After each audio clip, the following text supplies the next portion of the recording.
Bom dia, Campo Grande, bom dia, Mato Grosso do Sul, leitores e telespectadores do Top Media News.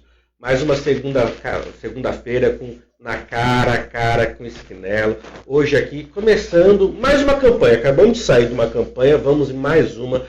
Eleições da OAB-MS, Ordem dos Advogados do Brasil, seccional de Mato Grosso do Sul. Ao meu lado, o advogado Lucas Rosa, que é candidato pela chapa da oposição. Seja bem-vindo, Lucas. Obrigado, Vini. É uma satisfação estar aqui no Cara a Cara com o Esquinelo e também no grupo Top Media News, que tem sido um ator tão importante no debate público hoje, tanto para Campo Grande como no Estado e atingindo o Brasil inteiro, que eu estou sabendo. Agradecemos. Gente, deixar claro aqui, antes que as pessoas muitas vezes critiquem ou não, foi feito um convite para o presidente da atual gestão, o advogado Bito, com um pedido para ele também vir dar uma entrevista aqui. Esse convite foi feito na quarta-feira da semana passada, até o momento não foi respondido. Caso ele responda, nós estamos aqui com as portas abertas democraticamente para mais uma entrevista política. Vamos começar a conversa aqui com o Dr. Lucas Rosa, logo após a nossa vinheta. Diretamente dos estúdios do Top Media News, Cara a Cara com o Esquinelo.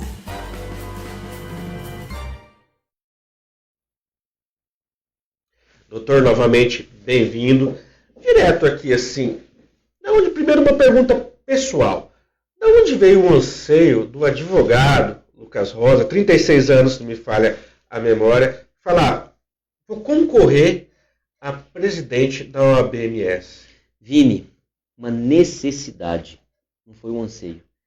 Como você disse, eu tenho 36 anos de idade, tenho 14 anos de advocacia, sou casado há 5 anos e tenho 4 filhos. E a situação hoje da minha profissão é muito difícil, tá degradado o exercício da advocacia.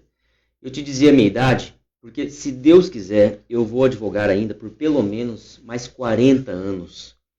Então, toda a dificuldade que tem hoje nessa campanha, porque o grupo político que está aí na gestão é forte mesmo, tem muito mais recurso financeiro que a gente, enfim, é bem articulado de certa forma politicamente, né? Até uma crítica que a gente faz, porque a OAB tem que ser independente e autônoma, não tem que participar muito do poder constituído em si. Mas, por mais que seja difícil essa caminhada, a situação hoje e daqui 5, 10, 15, 20 anos, para mim, para meus colegas advogados que estão comigo na chapa, é muito mais importante do que todo o sofrimento que a gente possa ter numa caminhada dessa, do que toda dificuldade. Então foi uma necessidade. A gente viu que havia um risco, sim, inclusive, de ter uma chapa única, né, de reeleição, que seria um absurdo. Inclusive, nós fomos motivo de chacota, Vini, de membros da atual gestão, de 2 pessoas especificamente, que diziam que não ia montar chapa. E eu até fiz um vídeo na abertura da campanha, no registro da nossa candidatura, dizendo, será que deu zebra para a gestão atual porque tem uma chapa de oposição? Na verdade, não deu zebra. É que a advocacia jovem e a advocacia também experiente está sofrendo na pele e teve a necessidade de construir uma chapa para voltar para a OAB. Dentre esses problemas que você viu, como advogado aqui há 14 anos, o senhor citou? 14. Chegando agora, sim, é novo, é uma pessoa nova. O que você sentiu maior dificuldade, maior problema por parte da ordem? Hoje a OAB se omite nas questões mais simples e básicas da advocacia, mas que são necessárias para o nosso dia a dia.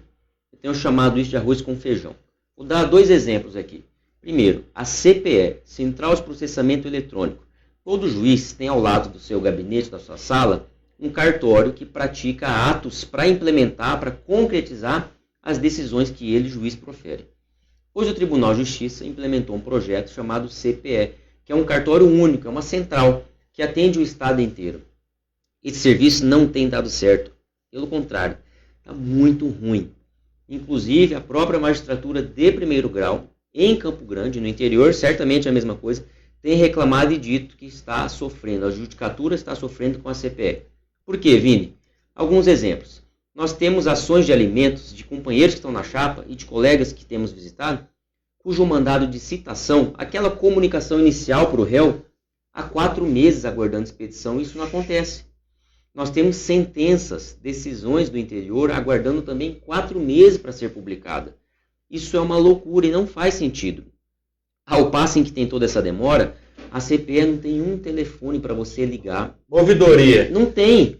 O tribunal tem ouvidoria, que é geral para todos os assuntos, mas a CPE em si não tem um telefone para o advogado ligar e pedir prioridade, pedir urgência. Tem que entrar no site do tribunal, cadastrar uma reclamação e eles te respondem com e-mail. A partir da sua reclamação, nós temos 45 dias úteis para praticar o ato. Isso é uma loucura, isso é um absurdo. A advocacia está sendo sufocada com isso. Qual que é outro problema? A OAB não tem dito para o tribunal que a CPE não funciona, apesar da advocacia estar se afogando com esse problema. Não está se posicionando. Não se posiciona, pelo contrário, lá atrás, no início do ano, houve até uma matéria elogiosa no site do Tribunal de Justiça. Essa matéria não consta mais lá, e mais adiante, a gestão atual levou alguns conselheiros, alguns presidentes do interior e das subseções e da sua gestão para visitar a CPE numa vistoria. E diante do presidente do Tribunal de Justiça, eles ouviram que a CPE é um modelo nacional desse tipo de serviço, que é um absurdo, porque nós estamos sofrendo na pele. E a OAB não fez nada. O presidente do tribunal disse, tem caravanas do Brasil inteiro vindo aqui estudar para levar para os seus estados. Mas nós na ponta, no balcão, no fórum, estamos sofrendo muito, Vini. E a OAB tem dito nada sobre isso. A gestão atual que vem para uma chapa de reeleição. Segundo exemplo, as custas judiciais, Vini, também estão sufocando a advocacia. Uma ação de despejo, por exemplo, de um imóvel cujo aluguel mensal custe R$2.000, e não é um imóvel chique, concorda? É um imóvel simples. Só vou aumentar um pouco aqui que deu uma esfriada. Deu uma esfriada. Geralmente o cliente espera vencer 2 meses para procurar o advogado, até você colher a documentação, 3 meses de atraso você entra com ação de cobrança acumulada com despejo. O imóvel é R$2.000 por mês. Você está cobrando então R$6.000, Vini. Para esse tipo de processo, você tem que dar um valor da causa que abarque também os 12 meses do futuro, os 12 meses vindouros. O valor dessa causa, então, dá R$30.000. Pois sabe quanto custa para entrar com uma ação dessa, Vini? R$3.900. Para você, na verdade, cobrar R$6.000. Isso é uma loucura. 60%.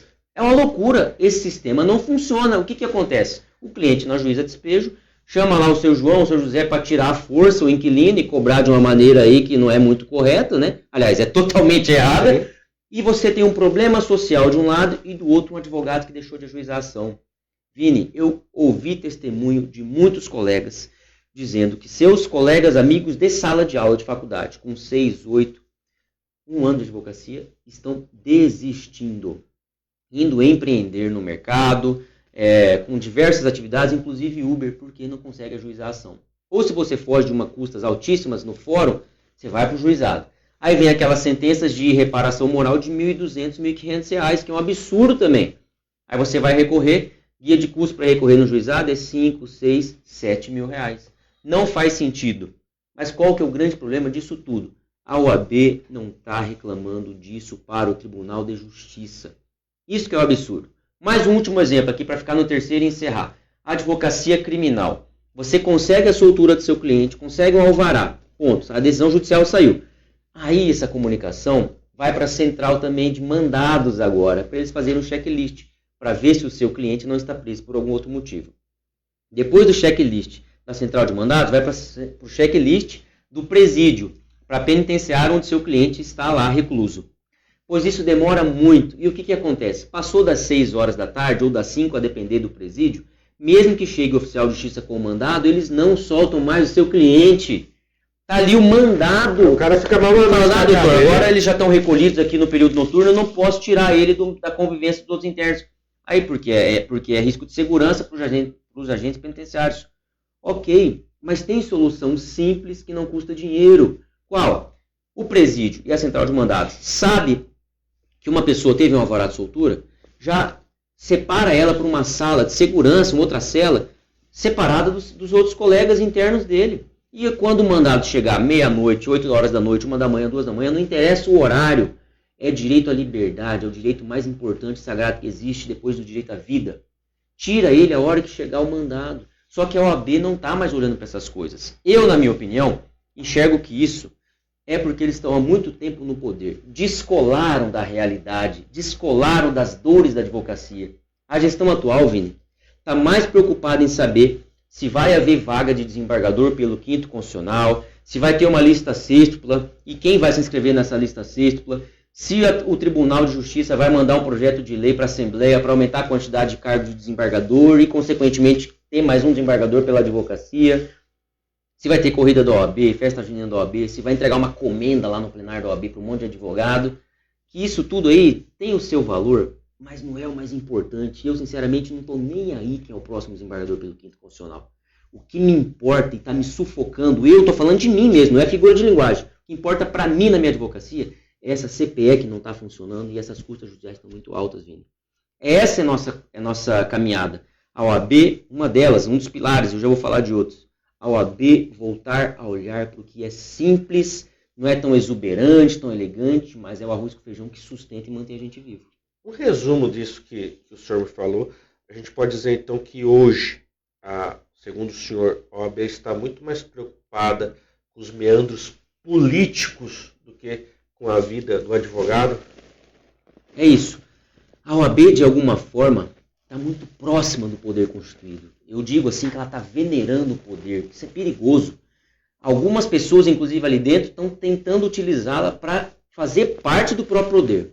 Para se transformar o poder constituído. Isso é muito ruim, gente. A OAB tem que respeitar o poder, mas tem que ser independente e autônoma. Para ter altivez para defender a advocacia.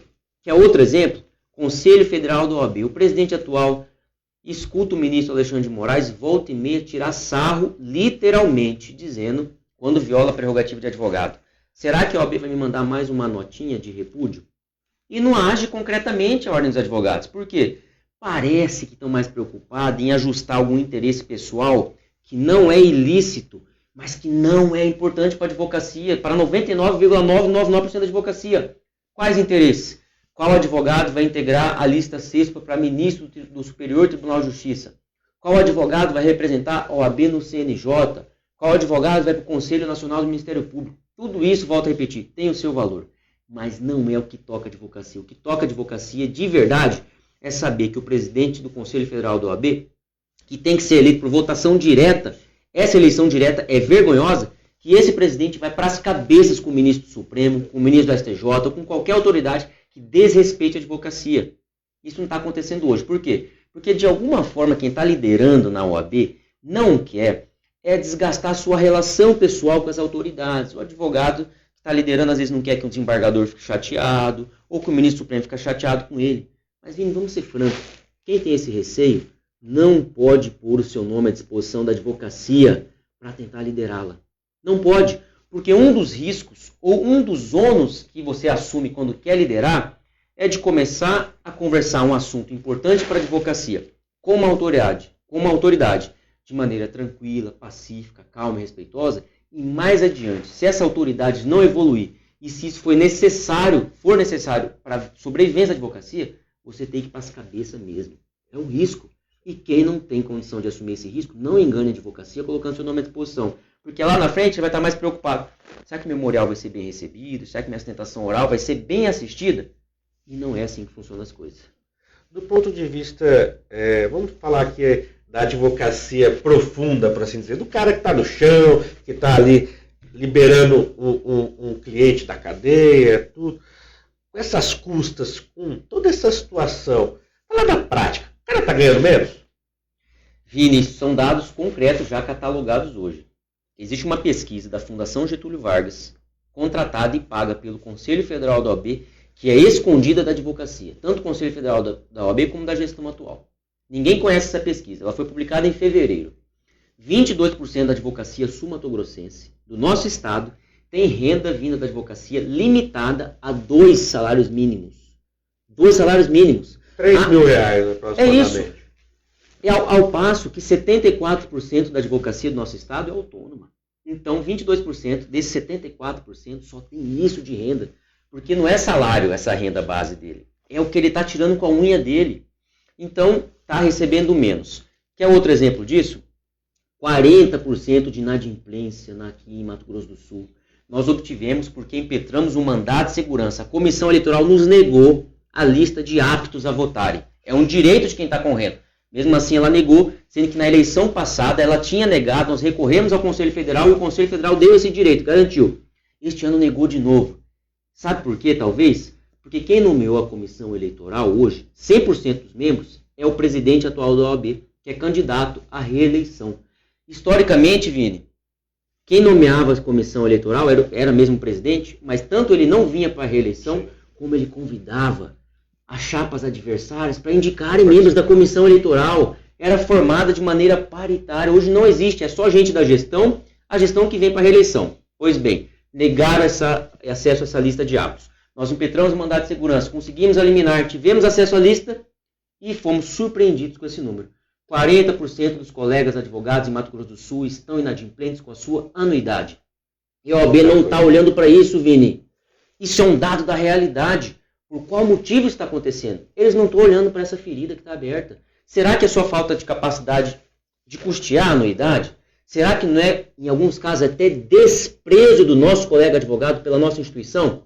Sabe por quê? Não se sentir representado. Não se sente. Vou te dar outro exemplo, mais 2 exemplos, da mesma pesquisa da Fundação Getúlio Vargas. São dados estatísticos. 62% da advocacia sul-mato-grossense, segundo esse estudo, nos últimos 2 anos, utilizou 0 serviço da OAB, Vini. Nenhum serviço, 62%. Ao mesmo tempo, agora, no Sistema Nacional da OAB, 29% dos colegas advogados tiveram prerrogativa violada. Quase 1/3, Vini. Ou honorário aviltado, que é quando o judiciário fixa os nossos honorários abaixo do que a lei determina, cara. Está na lei, eles não estão respeitando. Pois bem, quase 1/3. De todos que tiveram ilegalidade cometida contra si, só 24% pediram socorro ao sistema OAB brasileiro. 76%, Vini, nem disseram para a OAB que sofreram esse tipo de violação. Isso é maluquice. E de todos que pediram auxílio, os dados pioram. Só 23% tiveram apoio. 77% dos colegas brasileiros que pediram socorro, apoio para o sistema OAB brasileiro, não tiveram apoio, Vini. Os caras não estão olhando para isso. Tá, você vê como eu estou te respondendo cada vez mais por que eu coloquei meu nome à disposição? Porque não tenho o que fazer, eu preciso lutar contra isso. E se minha cabeça hoje está na boca do leão, eu vou morrer lutando, cara. Eu vou lutar. É Davi contra Golias mesmo. Por quê? Porque eles têm mais recurso financeiro, têm mais articulação política. Dizem por aí que tem o apoio das 31 subseções. Que apoio que é esse? Uma assinatura de lista? Vários presidentes atuais das subseções estão vindo para a chapa do conselho deles. Vários outros também estão indo para a reeleição. Só que eu estou conversando com os advogados do interior, está todo mundo sofrendo, Vini. Está dolorido o exercício da advocacia. E eles estão dizendo que eles são a gestão que mais defenderam a advocacia na história da OAB. Que andaram não sei quantos quilômetros que daria de carro, visitando, que daria tantas voltas na terra. Mas, gente, isso tudo é muito cinematográfico e maravilhoso. Mas, concretamente, nós estamos lascados, cara. Eu estou sofrendo na pele. Amanda Romero, advogada criminalista que está na minha chapa como diretora, está sofrendo na pele. E eles estão dizendo que são a gestão que mais atuou. É muito difícil compreender isso. Por exemplo, falam também que tem preocupação com o interior. Qual a preocupação? Se hoje as comissões da OAB-MS podem abrir ou não as reuniões com link para participação online no interior. Proposta concreta nossa. Comissão da OAB-MS só abre reunião se tiver com link aberto para todo o interior participar. Outra proposta nossa, que já estamos vivendo isso, a gente não prega só, a gente vive isso. Na nossa diretoria, na nossa proposta de diretoria, tem 2 advogadas do interior. Né? A Thalita Peixoto, nossa candidata a vice-presidente, a advogada douradense. Da mesma forma, Janaína Pouso, nossa candidata a secretária adjunta, a advogada de Corumbá, nascida e criada em Corumbá. Então nós estamos com um olhar concreto para as coisas que nós achamos que tem defeito ou que não estão tendo olhar da OAB-MS. Nós estamos olhando concretamente. Outra proposta agora para a jovem advocacia. Mentoria. Isso existia na gestão do Leonardo Duarte, meu querido amigo, um dos presidentes que me apoiam. Chamava-se Escritório Modelo.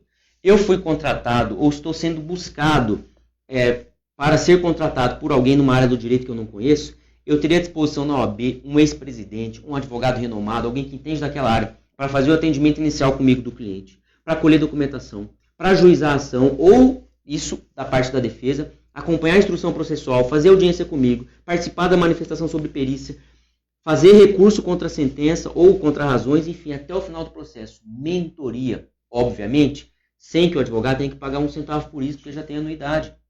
E vedado também, no caso concreto, a parceria, porque é mentoria mesmo. É outra proposta concreta. Então a gente tenta avançar nas coisas concretas e simples do dia a dia. Volto a dizer, não estou nem aí para quem vai ser o próximo desembargador do 5º Constitucional. Hoje não me importa. Se isso acontecer na nossa gestão, nós vamos fazer com responsabilidade e transparência. Doutor, transparência. Doutor, e muito advogado não sabe, a gente está falando de uma entidade de 20 milhões de reais ao ano. E eu lembro que você citou um nome que eu conheço, doutor Leonardo Avelino Duarte.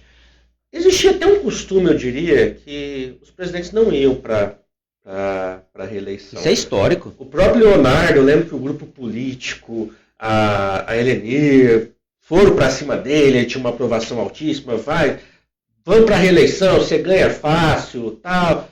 Ele não foi, apoiou um outro candidato, enfim, mas se recusou aí. Onde você acha que veio essa necessidade ou esse clamor pela reeleição das duas gestões mais recentes? Vini, o projeto de poder, eu não digo nem que é projeto político, do atual grupo que está na OAB-MS, é de que 2 pessoas presidam a nossa amada instituição por 12 anos. Ninguém mais. Não existe motivo para isso, para além de eleitoreiro propriamente dito. Para se manter no poder, para não correr o risco, vamos ser franco, de eventualmente perder uma eleição aqui. Porque é muito difícil uma reeleição. Hoje a situação é um pouco diferente, apesar deles virem por reeleição, porque infelizmente a situação da minha classe, da minha profissão é de degradação absoluta. Mas a reeleição, é certo, historicamente, facilita, a gente tem isso no Estado, a vitória, ainda mais quando a oposição caminha desunida. E dessa vez nós estamos unidos.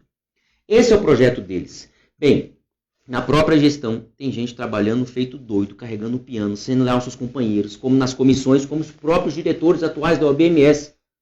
Os diretores todos da OAB-MS de hoje têm tanto preparo como vontade. Eu sei que eles têm vontade de vir para candidato à presidência. E não tiveram essa sorte, não tiveram essa possibilidade. O presidente atual não reconheceu esse valor deles. E não deu espaço político para eles. Nós somos 20 mil advogados, quanta gente quer liderar também? E não tem esse espaço, Vini, isso não acontece.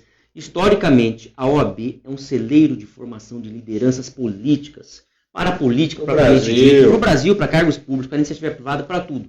Isso na OAB-MS, na presidência, absolutamente está sepultado. A própria chapa deles repete muita gente que já está. Tem conselheiro lá que está indo para o 4º ou 5º mandato.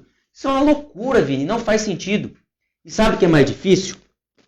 A OAB começa a se afastar dos temas polêmicos. Vou dizer um aqui, com respeito, mas com firmeza.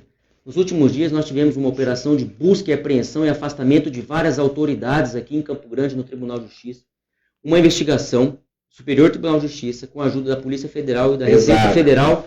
Segundo eles, existiria, e eles estão aprofundando isso, corrupção judicial, tráfico de influência, formação de quadrilha, lavagem de dinheiro, extorsão, ameaça, tem coisa mais, né?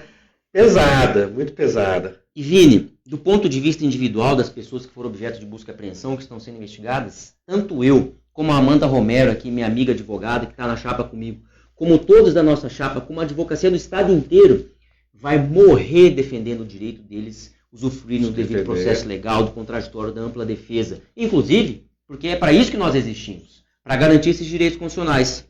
Mas, paralelamente a isso, e diferentemente disso, é o fato de que a OAB está absolutamente omissa a respeito desse assunto. Não tem uma declaração pública, uma medida concreta da gestão atual dizendo: advocacia sul-mato-grossense, esse assunto é doloroso, é espinhoso, envergonha a advocacia, envergonha o judiciário, mas está aqui. E vamos aceitar isso? Vamos colocar o dedo nessa ferida, que esse assunto existe hoje, vamos ver qual a melhor maneira de abordar ele? A OAB não está fazendo isso. Tem sido omissa. E sabe o que eu fiz? Gravei um vídeo chamando esse debate para o público. Gravei um vídeo. Inicialmente, a comissão eleitoral nomeada pelo presidente atual, que vem para a reeleição, mandou que eu tirasse a fotografia, a imagem que o pessoal da edição do vídeo colocou do presidente atual. Pois eu tirei essa imagem e republiquei o vídeo. No dia seguinte, veio outra decisão da comissão, ameaçando caçar a minha chapa. A chapa que diziam que não seria montada, porque seria a chapa única. Ameaçando caçar minha chapa se aquele vídeo continuasse publicado. E por respeito absoluto à comissão, eu tirei o vídeo e prestei informações para meus colegas, que meu vídeo estava sendo tirado só por causa disso. Então a OAB-MS, de alguma forma, está omissa sobre o assunto e um membro, uma comissão, um departamento da OAB, que é a comissão eleitoral, me impede de publicar um vídeo sobre esse mesmo assunto. Censura. Que loucura é essa? Vamos falar a palavra certa. Sim, que loucura é essa? É óbvio que a minha equipe jurídica, que faz a defesa da nossa campanha, vai tomar e já está tomando todas as medidas, inclusive questionando a imparcialidade de gente que está dando esse tipo de decisão. Mas vamos ser franca, advocacia sul-mato-grossense. Por que esse assunto não pode ser tratado? E depois da operação, Vini, eu tive muitos testemunhos de colegas advogados, especialmente do interior, que sob a sua ótica, sob a ótica deles, sofreram com esse assunto que está sendo tratado em público hoje. E tem uma dor, alguns choraram literalmente na minha frente. E se nós sabemos que é fato, então, que existem advogados reclamando desse assunto, dizendo que foram vítimas desse tipo de assunto, por que nós vamos fingir que isso não está acontecendo? E não estou dizendo que esse pessoal é culpado, ou que tem que ser investigado, ou que tem que ser punido, blá, blá, blá, blá, blá. Não! Estou dizendo que 3 órgãos importantes da nossa justiça, Superior Tribunal de Justiça, Polícia Federal e Receita Federal, e que a advocacia sul-mato-grossense também está reclamando desse assunto. Esses são os fatos. Esses órgãos dizem que existe esse tipo de situação de ilegalidade. Esses advogados dizem que, sob a sua ótica, sentem que foram passados para trás ou que só foram injustiçados. Como que nós vamos fingir que isso aqui não está acontecendo? É dizer, tem um bode aqui no meio dessa sala, fedendo. Vamos fingir que nada está acontecendo. Vamos fingir que não existe? Cadê a minha instituição? Cadê a autonomia, a independência? Cadê a altivez da minha instituição? É isso que a gente quer debater. Esse é o ponto para mim. Porque, inclusive, eu tenho advocacia pública. Esses dias fizeram uma fake news maldosa dizendo que eu tinha algum envolvimento com esse tipo de coisa. Não, eu sou advogado de gente que tem esse tipo de acusação. Esse é o meu arroz com feijão, eu tiro dali. Eu advogo na advocacia pública em ações de improbidade administrativa, ações populares, sempre na defesa, nunca na acusação. Em ações penais, defendo autoridades, defendo gente simples, defendo pessoas em investigações perante o Superior Tribunal de Justiça, mediante foro por prerrogativa de função. Eu sou advogado, eu não me confundo com os meus clientes e tiveram a maldade depois dessa operação de fazer uma fake news a respeito disso. Não é disso que se trata.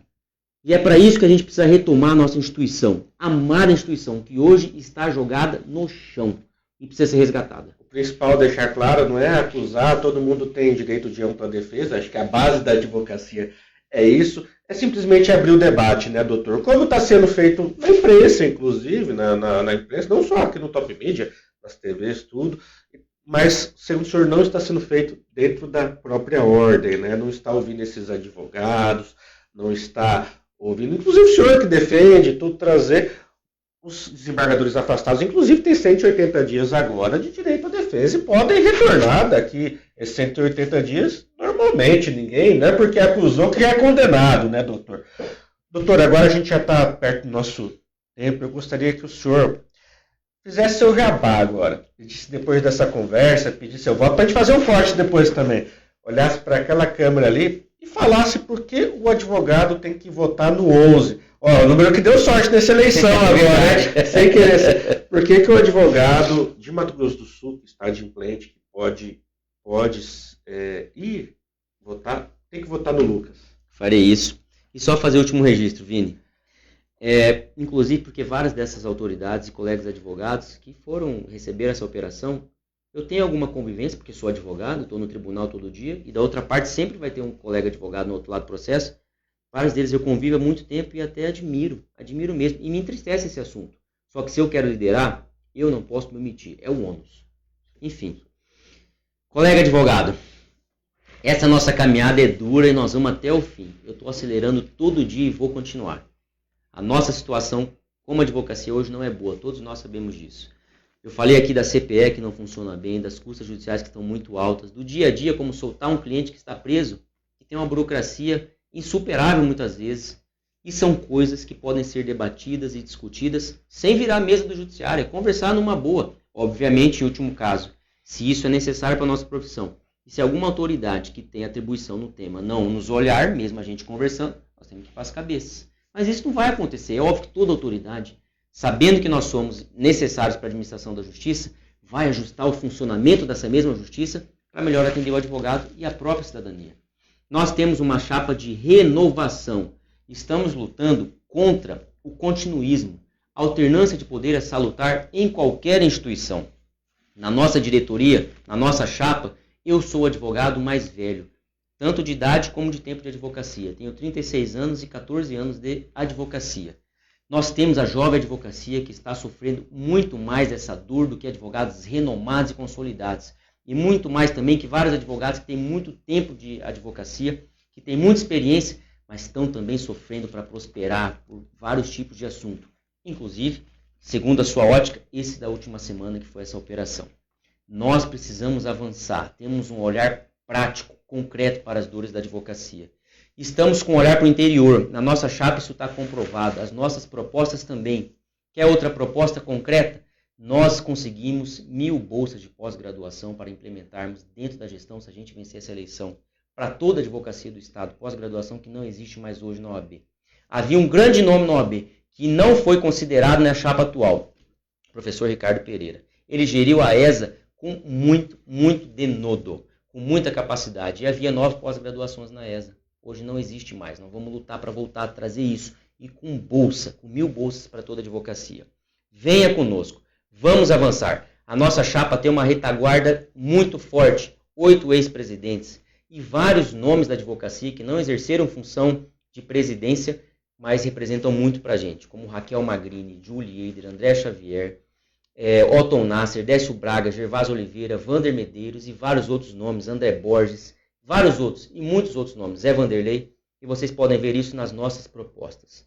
Todas as vezes que alguém do nosso comitê fizer o contato contigo, colega, peço o meu telefone pessoal, ou mesmo na minha página do Instagram, mande uma mensagem particular. Eu estou respondendo e conversando com todos os que me mandam mensagem. É certo que algumas vezes até de madrugada, porque eu vou levando essas mensagens até zerá-las. Mas eu vou conversar com toda a advocacia. Se você tem um testemunho doloroso, traga para a gente que nós vamos tratar isso com toda seriedade e responsabilidade. E falando de responsabilidade, ela chegou ao nosso tempo e nós estamos aqui para assumir. Vamos renovar a nossa instituição, vamos arejar a nossa advocacia. Nós precisamos disso. No dia 22 de novembro, vote 11, vote renovação, OAB de todos. Obrigado.